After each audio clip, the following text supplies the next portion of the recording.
Ada beberapa ayat di sini akan disebutkan berhubungan dengan masalah akan ada namanya hari pembalasan. Ada hari di mana kiamat terjadi, artinya habis semuanya. Semua yang kita lihat dan kita tidak lihat di langit, di bumi, di kedalaman lautan, semuanya akan habis.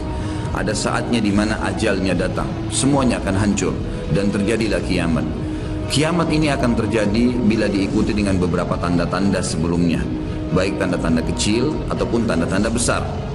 Jadi tanda-tanda kiamat itu ada besar, ada kecil. Tentu kalau tanda-tanda kiamat kecil banyak sekali. Di antaranya hadis riwayat Muslim yang juga yang berbunyi, kata Nabi SAW, hitunglah 6 tanda-tanda kiamat, ini kecil. Lahirnya aku, diutusnya aku, dan meninggalnya aku. Berarti sudah ada 3 dan sudah terjadi. Kemudian akan tersebarnya penyakit taun, dan ini sudah terjadi di zaman Umar radhiyallahu anhu. Terbebasnya Palestina di zaman Umar radhiyallahu anhu, gitu kan. Kemudian pembebasan negeri Persia terjadi di zaman Umar radhiyallahu anhu. Berkumpul semua itu. Jadi 6 tanda-tanda ini sudah kelihatan semuanya. Tanda-tanda kiamat yang kecil sudah terjadi, ada yang sedang terjadi sekarang dan ada yang belum terjadi. Kalau yang sedang terjadi seperti misalnya hadis Nabi SAW yang berbunyi, tidak akan terjadi kiamat sampai orang-orang mengganti nama-nama minuman keras dengan nama-nama lain. Contoh, seperti sekarang misalnya menggantinya dengan istilah-istilah lain. Ya nama inilah, ya merek itulah, ya cuma sekian 5% alkoholnya dan seterusnya. Hadis yang lain, tidak akan terjadi kiamat sampai zina tersebar, dianggap biasa, dan juga banyaknya laki-laki yang menyerupai perempuan, dan juga minuman keras dianggap sebagai minuman yang biasa. Hadis sahih semuanya. Jadi ini semua kita lihat depan mata kita sedang terjadi, ya sedang terjadi. Kemudian yang belum terjadi itu seperti misalnya kalau tanda-tanda kiamat kecil terakhir sekali namanya Malhamah Kubra, peperangan besar antara kaum muslimin dengan orang-orang Nasrani. Yang ini disebutkan panjang lebar dalam hadis Bukhari, lebih dari 3 lembar kalau tidak salah. Hadis ini berbunyi, kata Nabi SAW, kalian akan bersatu dengan Bani Asfar. Bani Asfar ini sebenarnya lebih tepatnya orang-orang Rum, ya, orang-orang Nasrani. Mereka akan bersatu, kalian akan bersatu dengan mereka untuk memerangi satu kaum, tapi tidak disebutkan kaum ini siapa. Yang jelas kita akan bersatu satu waktu dengan kelompok-kelompok Nasrani ini, kemudian kita bersatu memerangi satu kaum. Allahu a'lam siapa mereka. Sebagian ulama beristihad mengatakan komunis, ada yang mengatakan kapitalis, dan segala macam istilah, tapi kita beriman bahwasanya itu akan terjadi. Ringkas cerita, kalian akan memenangkan peperangan, pasukan tahaluf ini, sekutu ini akan menang. Kemudian setelah itu bubarlah semua pasukan dan tersisa pasukan di negeri Syam. Dan dari hadis ini juga ulama sekarang mengatakan kasus Syria ini akan berakhir dengan sendirinya, karena memang hadis ini menjelaskan adanya ketentraman di negeri Syam, ya, sebelum terjadi tanda-tanda kiamat besar.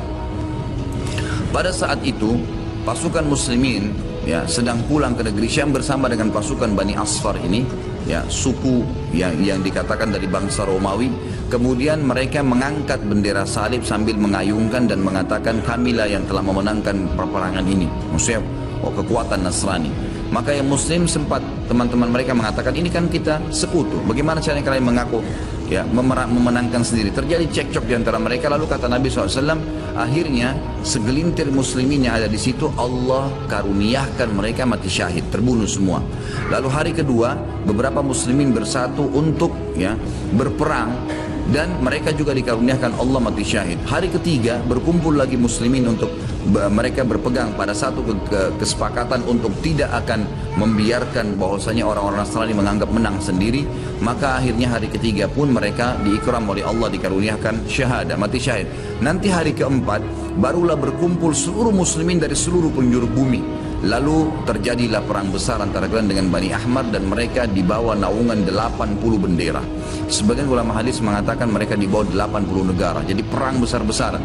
Dan di dalam kegiatan orang-orang Nasrani, sebagian pastor dan pendeta, mereka menamakan akan terjadi nanti perang salib besar, puncak daripada penentuan siapa yang menang dan siapa yang kalah.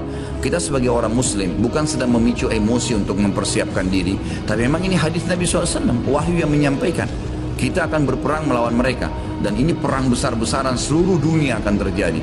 Maka kalian pun akan berperang, tapi tidak disebutkan waktunya berapa lama, sampai pasukan kalian menembus wilayah Rum dan kalian berhasil menjebolkan temboknya dengan takbir dan tasbih, berzikir.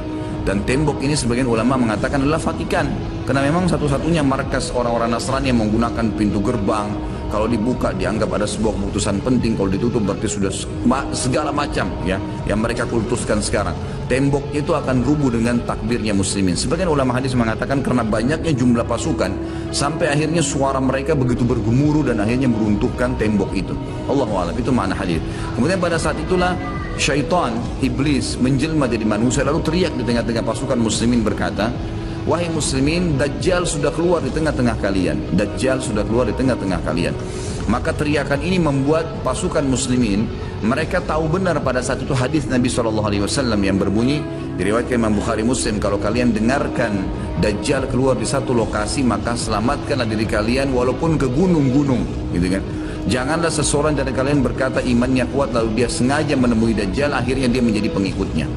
Jadi para mujahidin tahu masalah itu. Mereka bukan tidak berani, tapi mereka mengikuti sabda Nabi SAW. Maka mereka pun akhirnya pada klub pulang masing-masing. Kata Nabi SAW, mereka pun bubar ke wilayah masing-masing. Pada saat mereka tiba di wilayahnya, ternyata Dajjal tidak ada. Itu berita dusta. Dan pada saat itulah Dajjal keluar. Pada saat itulah Dajjal keluar. Dan Dajjal adalah tanda-tanda kiamat besar yang pertama. Tanda-tanda kiamat besar yang pertama. Jadi ini akan terjadi. Ini sekaligus saya menitik beratkan, ya, tidak bolehnya sembarangan orang ngomong. Sekarang soalnya ada beberapa orang, semoga Allah berikan hidayah, menentukan tahun ya akan terjadi kiamat. Bagaimana caranya menentukan tahun ini? Ini tanda-tanda depan mata kita masih ada yang belum terjadi. Dan ini peperangan besar seluruh dunia, ini nggak main-main, ini bukan perang 1-2 hari. Ini peperangan yang besar sekali, gitu kan? Jadi Allahu alam kita masih menemukan atau tidak. Tapi yang jelas menurut tanda-tanda sekarang kita masih ada di fase-fase tanda-tanda kiamat kecil yang sedang terjadi. Tapi kita menyampaikan, gitu kan? Yang jelas ini sesuatu yang masih Allahu alam. Berapa lama? Bukankah banyak orang mendebak-debak tahun 2000 sekian akan kiamat, 2000 sekian akan kiamat. Ini semua dari mana? Kita punya kiai dan guru kita Nabi Muhammad SAW menyampaikan kepada kita tanda-tandanya ada. Sebelum terjadi tanda-tanda itu tidak akan terjadi kiamat. Kemudian kita akan masuk menjelaskan teman-teman sekalian tanda-tanda kiamat besar. Yang pertama adalah keluarnya Dajjal sebagai fitnah bagi kaum muslimin. Makanya kita dalam tahiyat membaca wa'udzubika min fitnatil masiihid dajjal, dan jauhkanlah kami dari fitnahnya Masih Dajjal. Yang kedua adalah sementara Dajjal membuat kerusakan di muka bumi, maka akan keluar Mahdi. Yang kata Nabi SAW, akan keluar seseorang yang sama namaku, Muhammad bin Abdullah, dan dari keturunanku, dari kota Madinah. Jadi kan sebagian ulama hadis mengatakan ini kemungkinan dari turunan Hasan. Yang ketiga akan turun Nabi Isa alaihissalam. Pada saat pasukan Mahdi sudah sampai di masjid, ya, Menara Putih. Kemudian setelah itu, setelah Isa alaihissalam, ya, datang, turun, kemudian memerangi Dajjal, datang tanda-tanda hari kiamat. Yang keempat adalah Ya'juj wa Ma'juj, dua suku yang dari anak Adam diciptakan oleh Allah Subhanahu wa taala, tapi mereka berbeda dengan kita. Mereka sangat beringas, memakan semuanya, dan mereka akan membuat kerusakan, membunuh semua yang ditemui. Kafir, beriman, tidak ada urusan. Selain mereka akan dibunuh. Ringkas cerita, mereka akan buat kerusakan dan Allahu a'lam berapa lama di situ. Dan mereka akan mati bukan dengan peperangan dengan kaum mukminin, tapi dengan doa Isa alaihissalam yang berdoa lalu Allah matikan mereka dengan satu kali mati. Kemudian Isa alaihissalam pun berdoa kepada Allah agar dihilangkan jenazah mereka karena seluruh bumi ini dipenuhi dengan jenazah mereka. Setelah berjalannya waktu, maka akan terjadi orang-orang kufur kembali kepada risalah langit. Setelah pada saat itu Isa alaihissalam sudah meninggal dunia, sudah mulai sebenarnya tentram, orang sudah mengenal Allah, tapi dengan berjalannya waktu manusia mulai lalai, mulai lagi kembali menyembah berhala, mereka lagi berbuat zina, mereka melakukan kekacauan.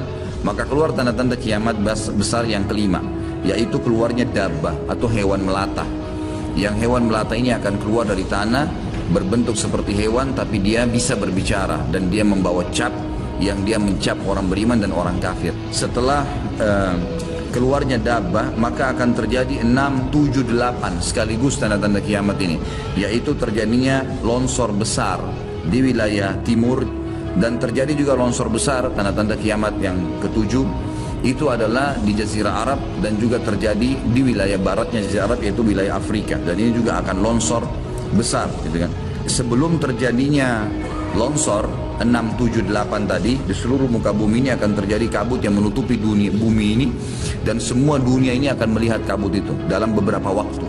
Kemudian terjadilah tanda-tanda kiamat yang selanjutnya, yang ke-9, keluarnya api dari wilayah Aden namanya, atau wilayah padang pasirnya wilayah Aden. Aden salah satu kota di Yaman. Kemudian selanjutnya akan terbit matahari dari barat sebagaimana dia biasa terbenam dari situ.